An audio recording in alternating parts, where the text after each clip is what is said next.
Good morning all student, and let's come with us and come on page number 47. Now we start rusting of iron. You must be familiar with the rusting of iron when iron objects are left exposed to moist air, oxygen and water both. A substance with a brown flaky layer is observed on their surface. This brown flaky layer is hydrated iron oxide. It is called a rust. आप सभी लोग rusting के बारे में जानते होंगे।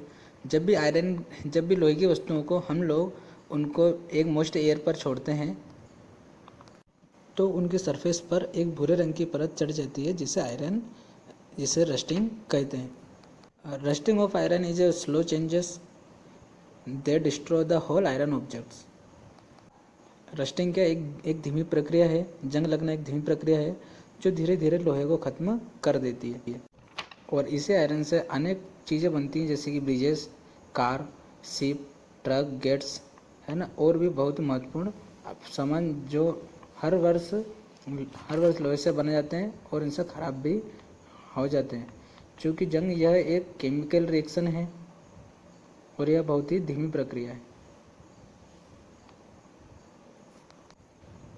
तो इसलिए प्रत्येक वर्ष लोहे से बनने वाली अनेक वस्तुएं वैसे ही जंग से खराब हो जाती है।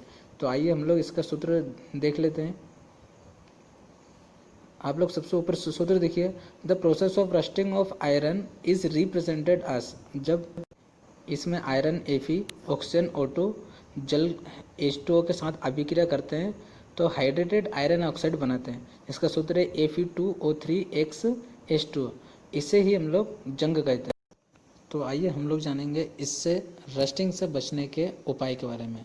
तो कौन कौन से उनकी प्रिवेंटिंग मेथड्स है, तो देखिए आप लोग। इसकी 3-4 मेथड है। इसमें पहला है by avoiding direct contact with air and moisture. Second, applying grease और ऑयल। Third, painting. फिर गैल्वेनाइजिंग, इलेक्ट्रोप्लेटिंग और बाय एलोइंग। तो आइए हम लोग वन बाय वन देखते हैं। सबसे पहली जो मेथड है उसमें हम लोग लोहे को इनके कांटेक्ट में आने से दूर रखते हैं। दूसरा, अप्लाइंग ग्रीस और oil on the exposed part of the iron article, यानी कि जो भी उसका खुला हुआ भाग हो उसके ऊपर हम या तो ग्रीस या तेल की परत चढ़ा दें, इससे बच सकते हैं। तीसरा, painting the surface of iron articles, लोहे की जो परत है उसको हम लोग पेंट कर दें। नेक्स्ट है गैल्वेनाइजिंग।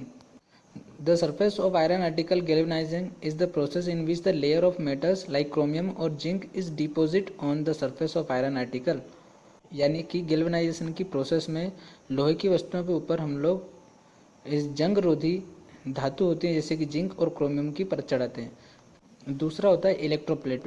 इलेक्ट्रोप्लेटिंग की प्रोसेस में हम लोग क्रोमियम की कोटिंग का करते हैं क्योंकि क्रोमियम इन धातुओं को रस्टिंग से बचाती है।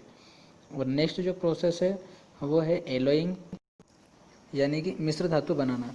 When mixed with certain corrosion resistant metals or some non metals, iron forms alloying which are resistant to rusting. Stainless steel an alloy of iron, यानी कि मिश्र धातु बनाकर हम लोग जंग से बच सकते हैं।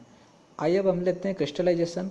क्रिस्टलाइजेशन क्या है, ये यदि हम लोग इसको क्लोजली ऑब्जर्व करें तो हम लोग देखेंगे कि जो कॉमन सॉल्ट और शुगर है, you will notice that the all common salt and sugar particles are in uniform shape and size, यानी कि शक्कर के और नमक के जो पार्टिकल्स हैं वो लगभग आकार प्रकार में एक समान होते हैं। दैट इज ऑलमोस्ट क्यूबिकल, यानी कि वह क्यूब की संरचना के आकार के होते हैं।